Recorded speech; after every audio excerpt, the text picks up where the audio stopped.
Good evening, everyone, and thank you for supporting arts and culture tonight, and welcome to the museum. My name is Caitlin Dietrich, and I'm the Director of Public Programs and Special Projects here. We begin today by acknowledging that we are meeting on Aboriginal land that has been inhabited by Indigenous peoples from the beginning. In particular, we acknowledge the Neutral, the Anishinaabe, and the Haudenosaunee peoples. I wanted to thank you all for joining us for this evening for the third event in our Black and Free New Art series.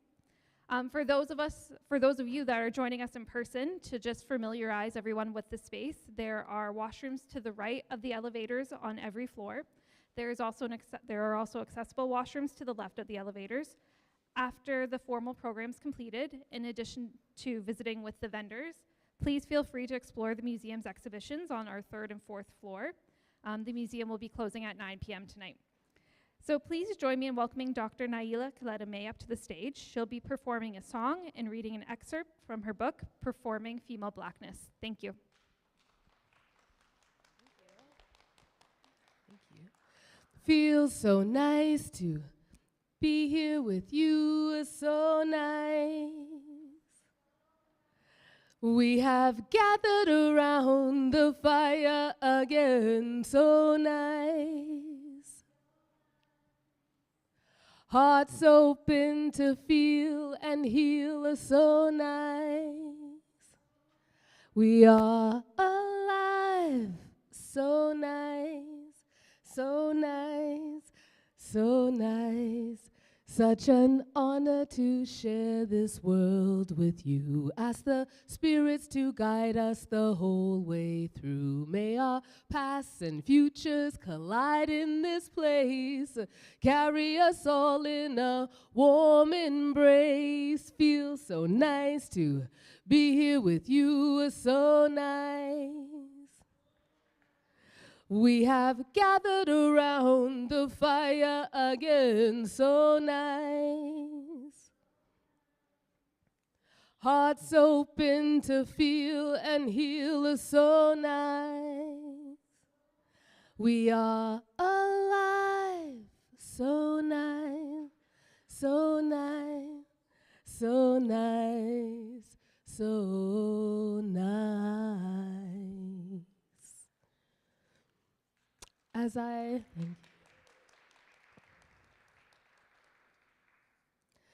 As I write this, I am 1 1/3 full, 13 weeks pregnant with the first fetus that I intend to carry to term.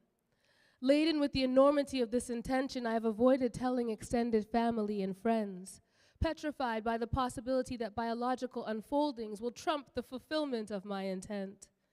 Simultaneously, the likelihood that my body will soon signal the heavily fetishized role of Black mother disturbs me deeply.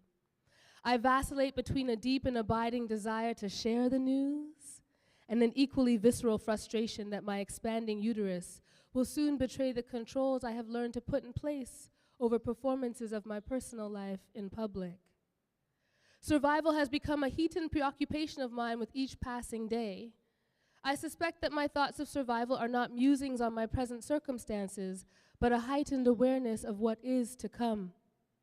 In the days following their birth, my child's skin will deepen to a shade of brown that will identify them as Black when read along with the contours of their nose, lips, and hair in the geopolitical space that will most inform the early years of their life.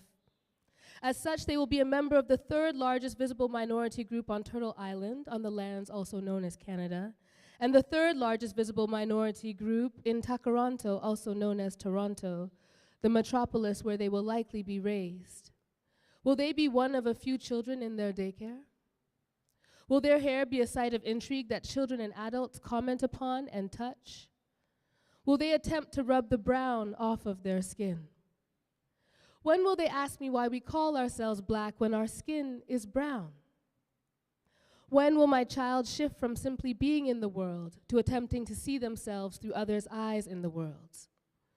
When will my inability to accurately recount our family's history beyond their great-grandparents fuse with their understanding of the broad scopes of imperial and colonial violence?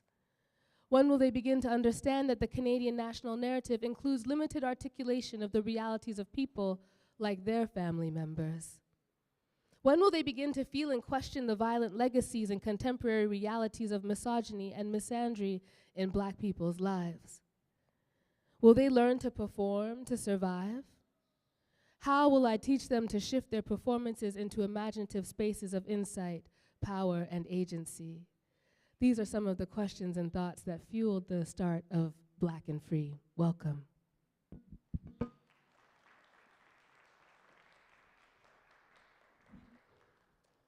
Thank you, Dr. Naila, for beautifully welcoming us through song and reading a few excerpts from your book. And thank you, Caitlin, for leading us into the land acknowledgement. Welcome, everyone, to Black and Free New Art Series.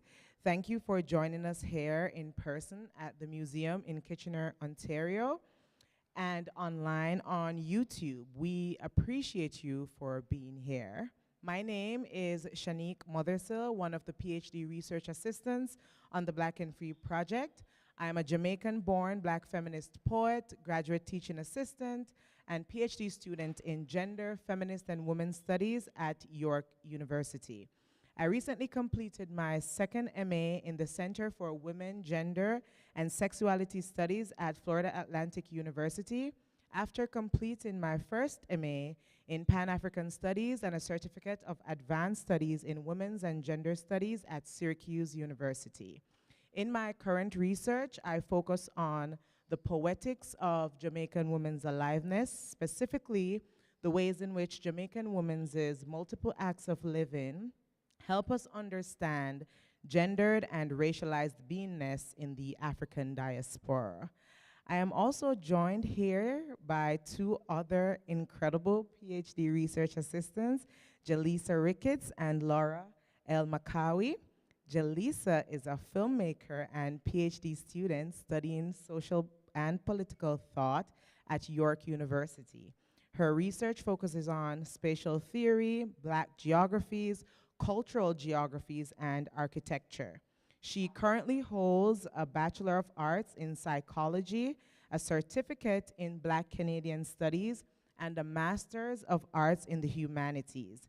Her master's research was a comparative study of the systematic and architectural comparative analysis of Ontario public housing and prison systems. Laura is currently a PhD candidate in English at the University of Waterloo. Her main areas of interests include cosmopolitanism, trauma studies, post-colonialism, critical race theory, and world literature. She studies the complicated connotations behind being a part of the world. Her dissertation explores the traumas of forced migration and issues of belonging in Black and Palestinian diaspora contemporary transnational fiction, respectively. Laura completed a BA in English at Notre Dame University and an MA in English literature at the American University of Beirut. Laura also freelances as a book editor and publicist. Help me in welcoming my colleagues, Jaleesa and Laura. Thank you. Black and Free was started by Dr. Naila Kelita-May in 2017, and it has grown into a multi-year artistic and academic experience that deepens, enlivens, and expresses themes of Blackness and freedom, projecting expansive visions of what that could be for engaged, curious, and casual members of the public. The Black and Free Research Project brings together artists, academics, students, and the following organizations: Citizens Brand, Concealing Waterloo Region Museum, NOR, the Design Commons for Canada, The Edge, Studio Otherness, Wilfrid Laurier University Press, Young People's Theatre, and of course, the museum. Together, we are examining Blackness and freedom through research and art with support from the Ontario Ministry of Universities and Colleges, Social Sciences and Humanities Research Council of Canada, the Canada Council for the Arts, and the University of Waterloo. Over the past 2 weeks, Black and Free New Art featured artist Abike and Indigo Coco. And today we're so excited to feature the work of Raechele Lovell. These artists have been commissioned to create original work in the medium of their choice on the topic of Blackness and freedom. Each artist's work tells a unique story that explores the multifaceted experiences of Blackness and freedom through historic and contemporary lenses. Black and Free New Art also includes a market, which is located to my right, where we feature the following Black businesses and vendors. Bonclay by B,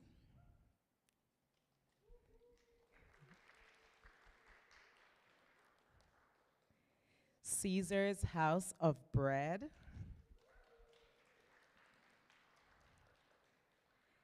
Jainame Fashion and Accessories,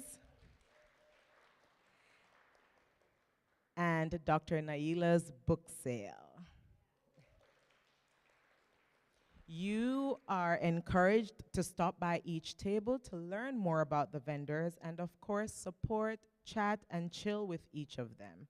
I invite you to also enjoy the playlist of songs that will continue to play throughout the evening, and we hope that each song offers you other ways of imagining Blackness and freedom.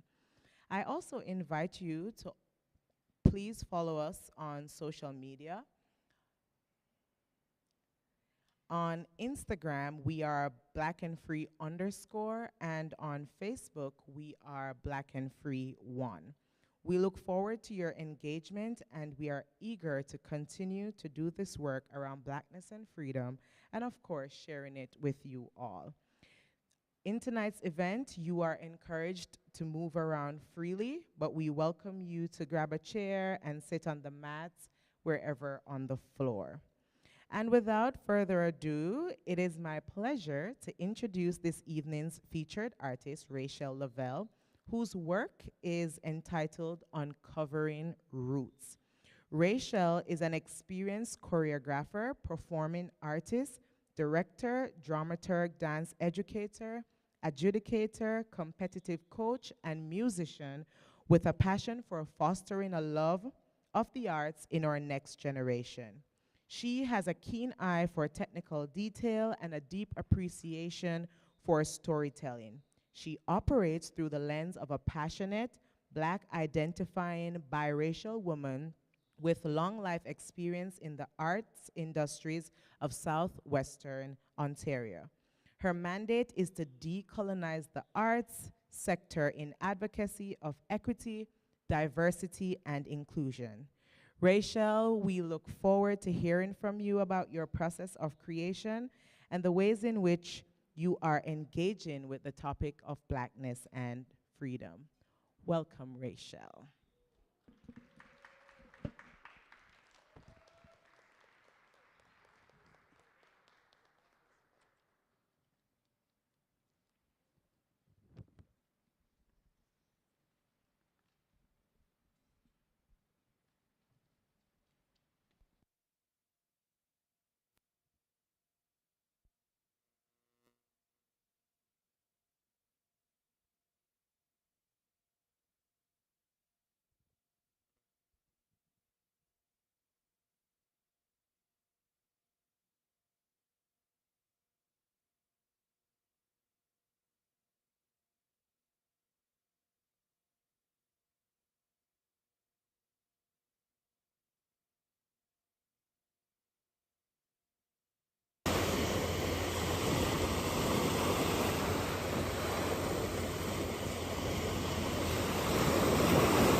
As a Black artist in Canada, I've been asking myself two questions for my entire career and my entire life. Who am I? And how the hell did I get here? When I learned that my estranged paternal grandmother in Barbados was going to be turning 100 years old, I knew that I couldn't miss the opportunity to see her celebrate. I packed my bags, hopped on a plane, and landed in Barbados.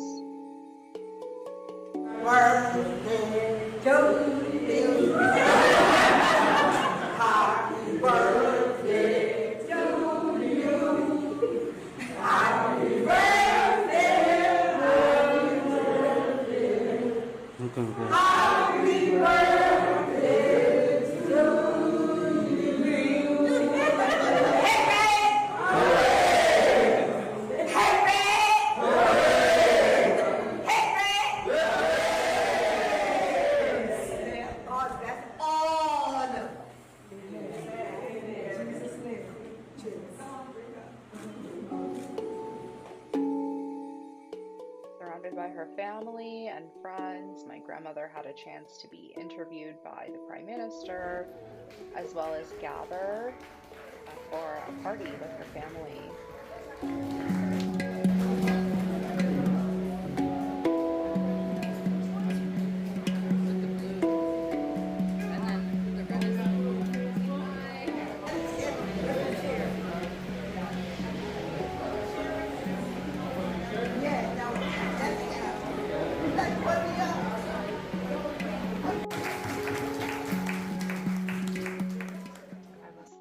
To be in her presence, to sit with her, and to start digging more into my roots. After the party, I started traveling around the island, just searching for something, anything that could inspire me creatively, thinking about my experience in Canada and the pace at which we were moving in Barbados. I felt connected to this place, but very not. My travels took me all around the island, discovering traditional villages and new cities alike. Somehow along my travels, I stumbled across something familiar.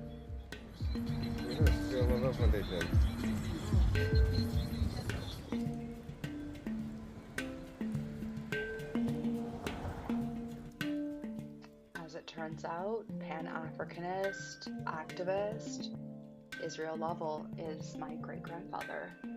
His foundation is named after him and the subsequent village, including Lovell's Drive, where I ran into some of my relatives who were wondering why I was taking pictures and videos of their homes. They invited me in, and I was able to connect with many of my family members outside of the frenzy of the birthday party. I conducted a series of interviews and made different connections with my cousins, uncles, aunties, and various family members all across the island. Everybody had stories to share with me about our past, which ultimately took me all the way back to slavery. It is said that Israel was born on the Drax family plantation. It's currently a working plantation that to this day is owned by a British member of Parliament. Despite emancipation in the 1800s, life was extremely difficult for Bajans on this island, including my grandmother, who was born in 1923. It is said that in 1937, my great-grandfather was involved in a series of riots that set the Black peoples, the Africans of Barbados, free or more free of the oppression of the sugar plantations. Grieving from this newfound information, I traveled the island in search of answers, walking the shores that the very first British boats brought African soldiers to Barbados, traveling to the north point of the island, watching the tumultuous seas, to the west end, where African slaves worked some of the very first villages. Despite the difficult history, I saw art, color, and joy everywhere that I went. The vibrancy of the island was so inspiring to me.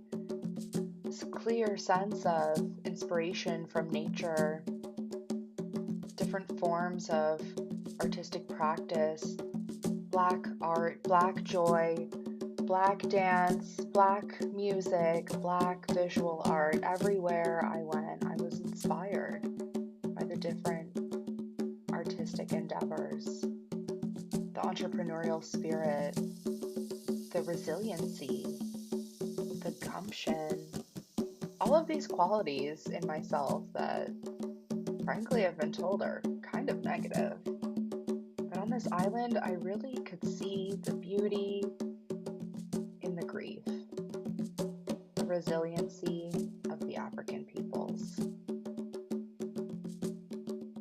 and the progress forward.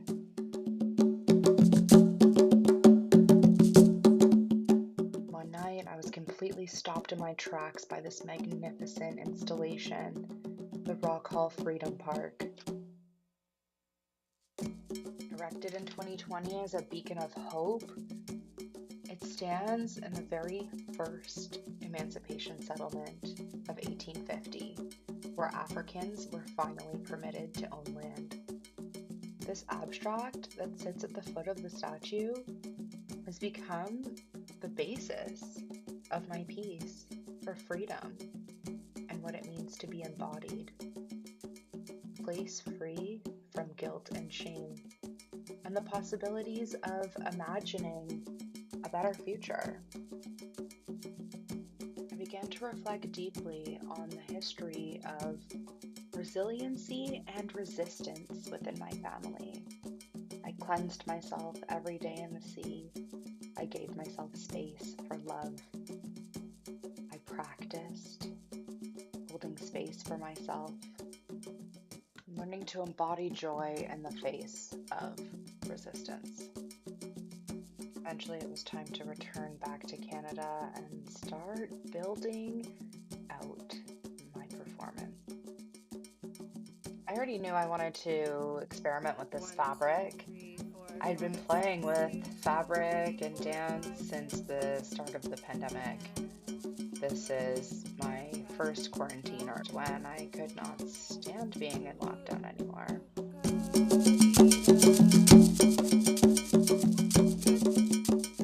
It also makes an appearance in Emergent, my company's debut piece, with my apprentices. I workshopped with it this summer with my apprentice company, and most recently it was the foundation of my co-collaboration with AC Mensa at the Impact Festival, The Meeting Place.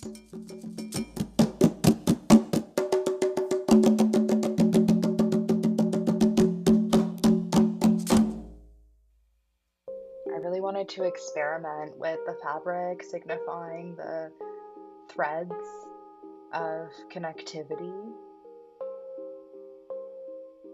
and color theory that I was so inspired by in Barbados. It took a lot of trial and error, many days, reflecting, practicing, experimenting, getting outside eyes, trying things out, failing, succeeding, getting frustrated, getting excited. Every day was a process of just playing and seeing and discussing with my ancestors. Through meditation, journaling, and a lot of decolonial practice, I've been working to develop an aesthetic, a point of view, and find the Afro-diasporic roots of my movement. This is Uncovering Roots.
planted this over here on purpose. Lil, can you grab my notebook for me, please? Right here. Thank you. Can we give her another round of applause, folks? Phenomenal. Thank you so much. No problem. While you're catching your breath and getting your well-deserved hydration, I have to give you your 10s because that was just incredible. And I think that the way you have conceptualized space in this performance, you've completely flipped this place upside down and brought us into a whole other world. Thank you. And it's been very exciting to watch. So I guess to start, I know that we gave you an introduction, but I was hoping that you could explain or introduce yourself in your own words. Sure. So hello, everybody. Thank you so much for joining me here this evening. My name is Raechele Lovell. I am the Executive Artistic Director of Diverse Works Dance Co. I would call myself a performance artist. I make my money dollars mostly with choreography, but my true love is devising work. And right now I'm working on a framework, thank you so much, the beautiful Lily. Right now I'm working on a framework that embodies decolonial practice and what that means from the top to the bottom of the process. Absolutely. And I feel like it's so palpable in terms of decolonization with the way that you've, like I said, conceptualized space. Like they're standing, they're sitting, the way that you interact. I feel like in museum spaces, there tends to be a division. And you've completely brought down that barrier. So thank you for that. Thank you. Yeah, it was very intentional. Absolutely. So I'd like to talk about your documentary and how you have constructed narrative within that. So where did you begin? I began with the idea that I really wanted to go to my grandma's birthday party. And just to keep it all the way 100, I thought, I've struggled with my identity over my life, and here's a piece of my culture that might disappear really soon. And how can I go and uncover it? And that brought me to conceptualizing this whole journey, and that brought me to this project.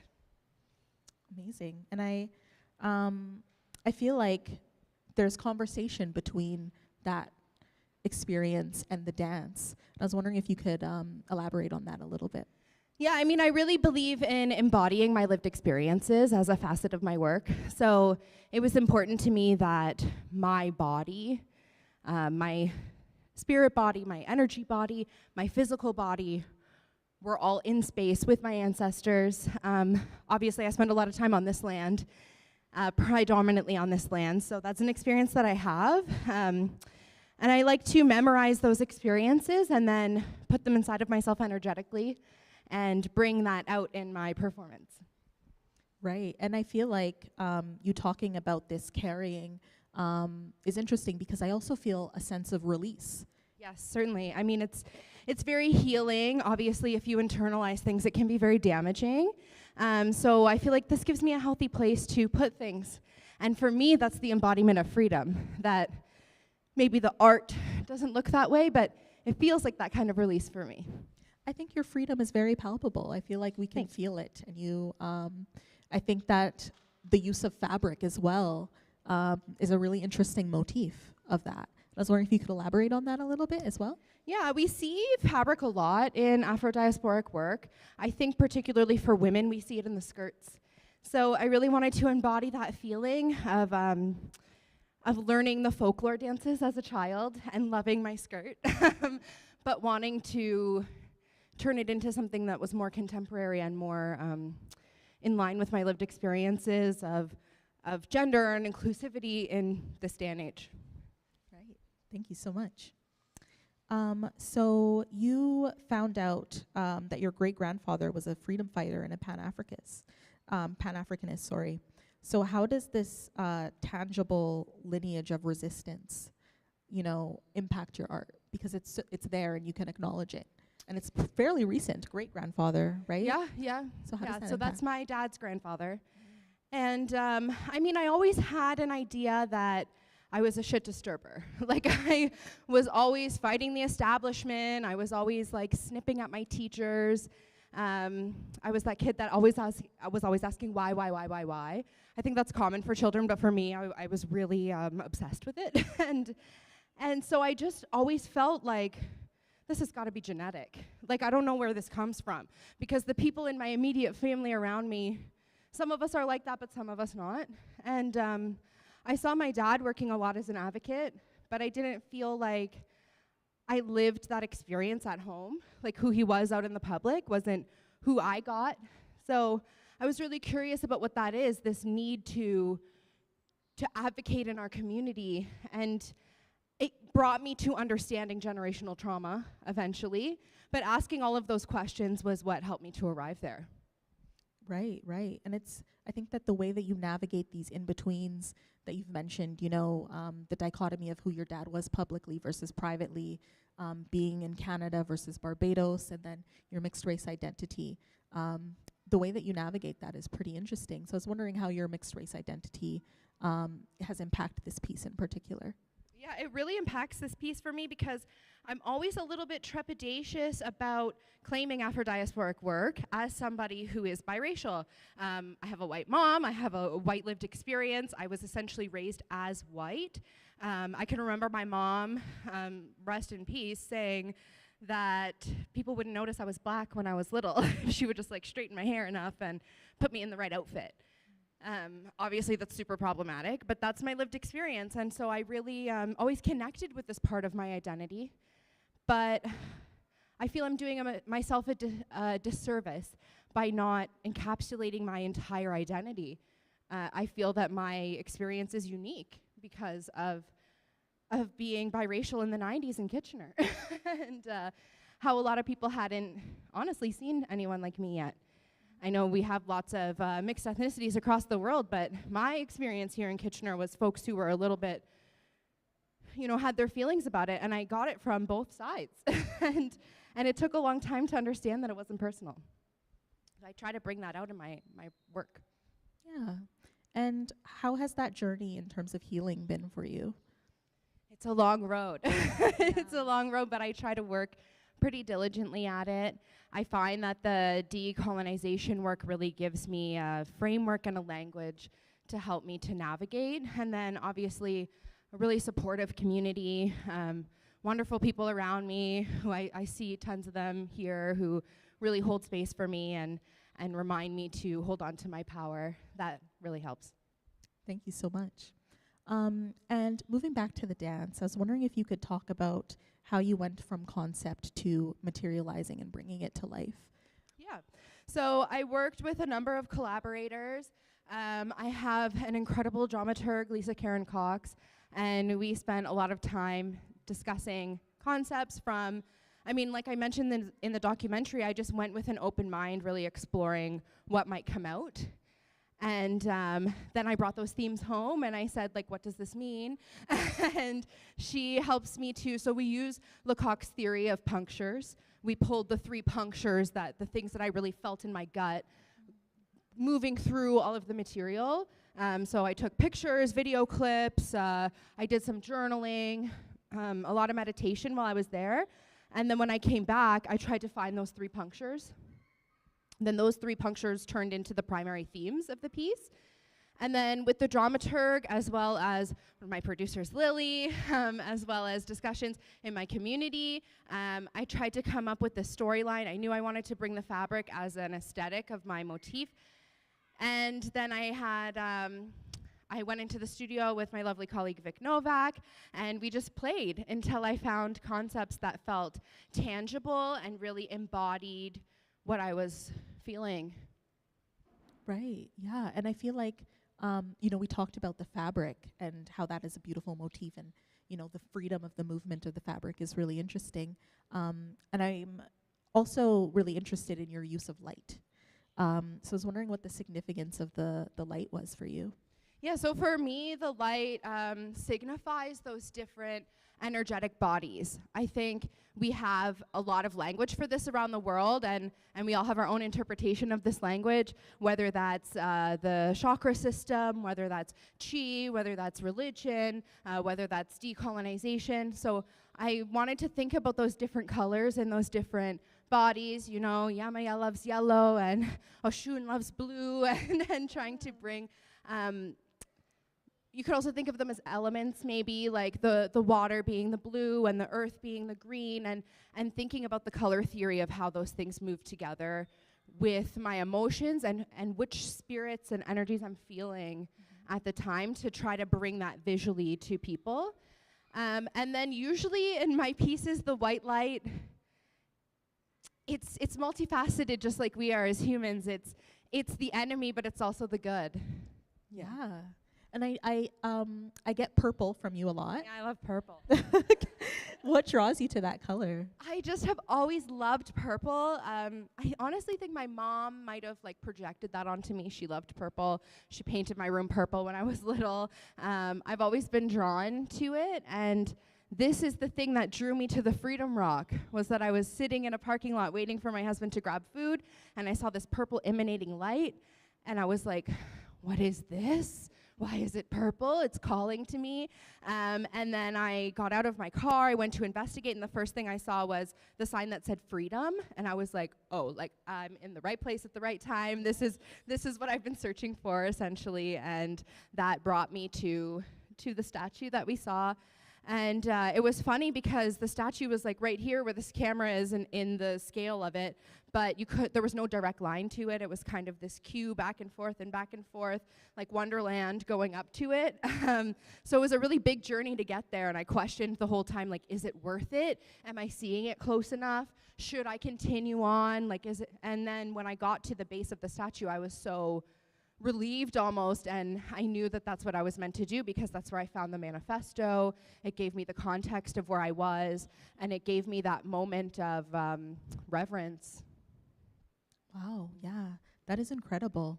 And I think that you play with color, and you meld it with the fabric in such a beautiful way where, the lines between the two are blurred. And I think that's really interesting, the way that you use like light that is this airy thing that we can't really touch, and then mix it with something tangible is really beautiful. So Yeah, thank you. thanks. That's how the world feels to me, kind of. Yeah, that's incredible. So we talked a little bit about space, but I wanted to go back to that because you started your performance up there, and then you moved down. So I was wondering if you could elaborate on your use of space for the performance aspect of it. Definitely. So it was certainly my intention to take up as much space as possible in the venue and feel like I was taking over, that I could throw my energy into the whole space, and that even if you didn't come for this event, that you were experiencing the event in some way, shape, or form. That's my idea of decolonizing the space and putting Afro-diasporic energies everywhere as much as I could. So I wanted to do that with my the incredible drummer Garima. Thank you so much. So that so that it wasn't just aesthetically, but there's a look, there's a sound, there's a feel, there's a smell. For me, that provides more accessibility for folks, because not everybody is able to view the performance, and they should be able to experience it in some way also. That's really considerate, and I think that that's something that a lot of artists can take away from with their work, is to consider all of the senses and what that means for accessibility. So thank you for considering that. Absolutely. So unfortunately, we're almost at time. So I'm going to ask my last question, which is, what does Blackness and freedom mean to you? For me, Blackness and freedom is about the ability to do stuff like this. It's about being able to hold on to my own power. I think especially at a time where arts and culture are under attack in this region. Hopefully most of us know that we just experienced a 10% cut to our budget across the sector here, and that immediately impacts marginalized artists like me. So it's really important for me to be able to express myself in the way that I've been training to do since I was in my infancy, and what I was downstreamed in my education for pursuing. that's closed a lot of doors for me. And so this is this is how I earn a living, but it's also what feeds my soul. And I know that my great-grandfather fighting for, you know, the right to education, the right to vote, the right to clean water in a place where that wasn't accessible to anybody with melanated skin or an African background, they all fought for that so that I could be here making choices. Thank you so much. And I know that you said a lot of doors have been closed for you, but you have kicked them wide open. And I hope that you continue to kick them open and continue to offer such incredible artwork like this. So if we can give another round of applause to Raechele. Thank you. Thank you so much.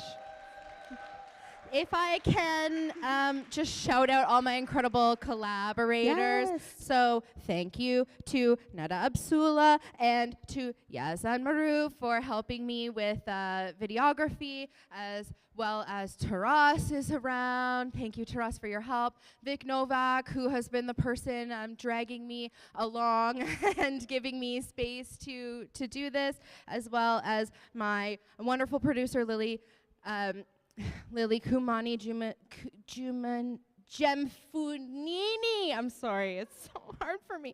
And she's really the person on the phone at 3 a.m. with me conceptualizing things and bringing things to light. Of course, to Garima for bringing us his music today. My dramaturg, Lisa Karen Cox. My cultural ambassador, Kevin Ormsby. One of my inspirations, Coco, who was here last year and continues to drive my work. My wonderful sister, Queen, who keeps me balanced and connected to my community. People like Selma, who paved the way 20, 30 years ago so that we could be here. The folks at MT Space, who let me drop into their office and vent endlessly about the atrocities of our politics here. And Tara Butler, who helps me to hold space in the community, in the dance industry. Of course, to Black and Free for hosting me, having me, providing me with research, and keeping my rent paid. Thank you so much.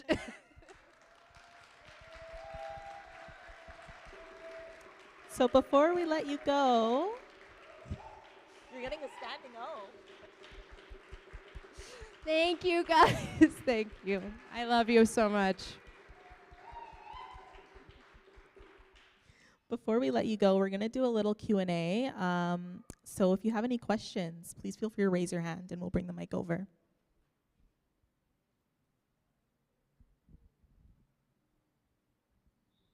No questions. Perfectly clear. I know. It's a lot. Hey, so I'm very curious of the documentary about the blue that you were wearing and dancing in, because it reminded me of, there's kind of the Blue Devils tradition. Is that kind of, just if you can talk more about maybe the traditions that you're embodying in your dance and also what you showed and what's to come. Yeah, certainly. So, like I mentioned, I'm thinking a lot about those Yoruba orishas and the different colors that they embody. And we see this in, sorry, I'm going to sneeze again. We see this in our, this is like the spirits coming out of me after the performance. We see this a lot in the Caribbean folklore. It's going to happen again. And I think it's because we know that there's a lot of sanitization of the African culture in the Caribbean, and this was a way that folks could hold on to these stories. Of course, they are sort of bastardized over time as they go through games of telephone, so we can't quite be sure maybe exactly what those references are. So I've chosen to make them a little bit more vague than specific. Yeah, and so I'm really pulling those bodies out. Next, I would like to build this into a feature-length work. So I imagine that the different energies I was intersecting with, those could be ensemble members, different dancers. I would love to have the different orishas embodied in different dancers so that I could have body conversations with them also. Because I imagine that the dance is the language, like it's as if I'm speaking, but we're talking dance. So I want to have, I'm an actor first. I think I made the fabric my scene partner. And so I want to have more scene partners in the piece to play off of. That's the next step. Thank you. I'll just say blessings come in three is what we say, so. Thank you. Any other questions to Rach?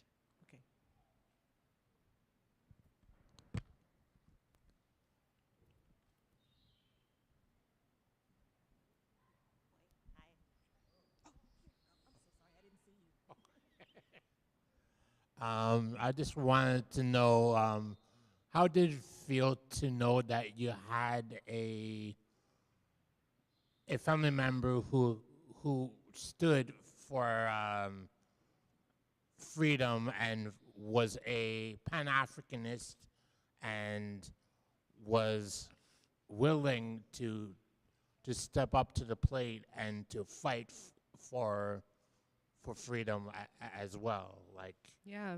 in your family. Yeah. Thank you. I think it made, I mean, to be honest, to me, it made perfect sense. It was almost a relief. I was like, oh, like, there it is. This is, it all makes sense. A lot of my research lately and a lot of the research that we're seeing is about how our DNA stores memory. And I've always felt this knowing inside of me and this connection, and I think that it just it made sense. I was like, oh, like it's literally embedded into my genetic code to fight back. And it was interesting because he's kind of an outcast in the family, specifically within that generation, because he went to prison for being a part of the riots. And they're kind of like, it brought shame on the family, you know? And in that Lovell's Drive area, every member of the family has a house that has been passed. They all built on this land. It was a swamp. They built an irrigation system. It was land that they never thought anyone would want. They built on it. They made it viable. Everybody got a home, but they wouldn't give him a home because he was an outcast. And to this day, it's just a little lot that's like overgrown with grass. They said they used to play cricket on it as kids, and it was part of the community. And now it's just this vacant piece of land that they're squabbling over if they're going to sell or not. And it's because they were ashamed of him. And when I was there, I said, but he was on the right side of history. Like, he did the thing. And they just said, well, we didn't know at the time. Like, he brought dishonor to us. And so I was really fascinated by that history of this is what it looks like. Like, he did the hard work, and he died poor and alone. And that's the reality, I think. So it definitely brought a flame into my stomach to think, the days where I want to give up, or people tell me that my art is frivolous and it doesn't mean anything, or that it's a burden on the taxpayers here, that it makes me keep going. Like, even if I don't see the results in my lifetime, this resistance that I'm doing now, it might matter in the future. Thanks. Thanks.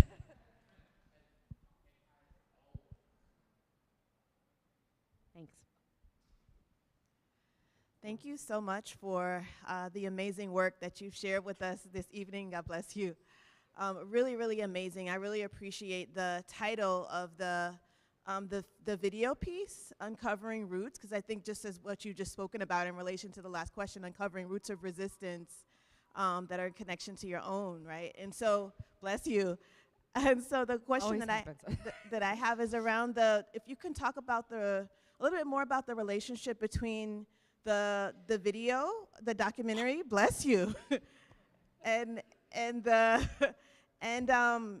just the way you're using digital storytelling and documentary storytelling in your work. Is it the first time you've done that, or is it something that you've been doing before? And just talk a little bit more about the relationship to that and the dance. I would really appreciate hearing about that. For sure. So it happened by accident in the pandemic. I had a piece, my company's first piece, Emergent, which was basically a coming-of-age story and a coming out story, and it questioned, what does it mean to be deemed a non-essential in a state of emergency? I was supposed to present at the registry to a live audience, and we went into code 2, purple, blue, stage, whatever it was that day in Doug Ford's government. And so I wasn't able to have a live audience anymore, but I was able to use the theater still.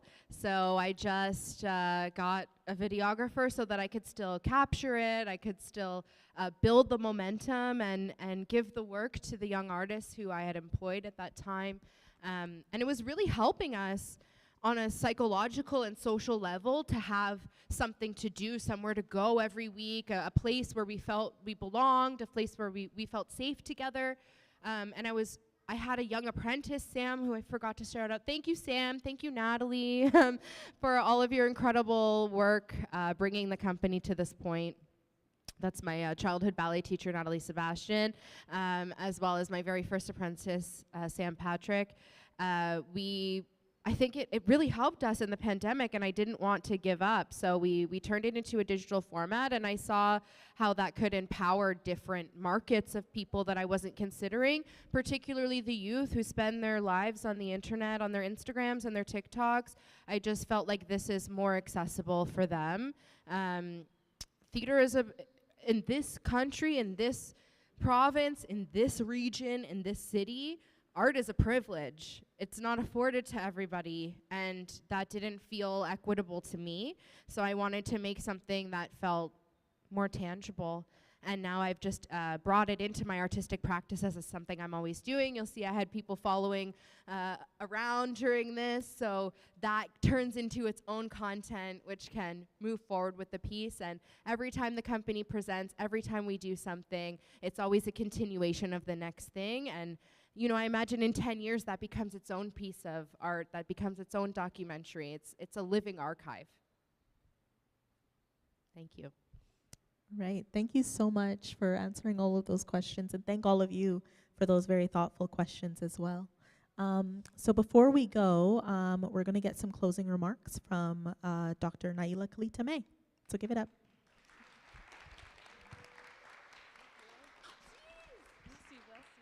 Thank you. Too many live in a tenement,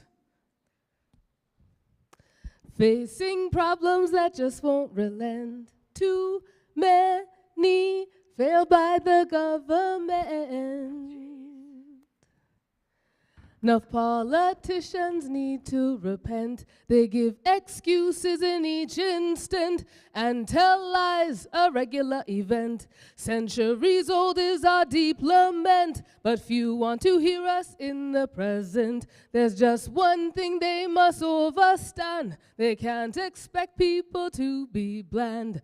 Peace and justice go hand in hand. Freedom for all is our demand. Free from labels, free from chains. Free is what we're born to be, and free will remain. Yeah, enough corporations won't be outspent. Profit over people is too frequent. It's clear they don't want to live decent. These are the facts we could not invent. Good life for all for the full extent, not just the well-rich 1%. Condition no pretty, can't content. So we rise up, organized dissent. Free from labels, free from chains. Free is what we're born to be, and free will remain. Yeah, free from labels, free from chains. Free is what we're born to be, and free will remain. Thank you for coming.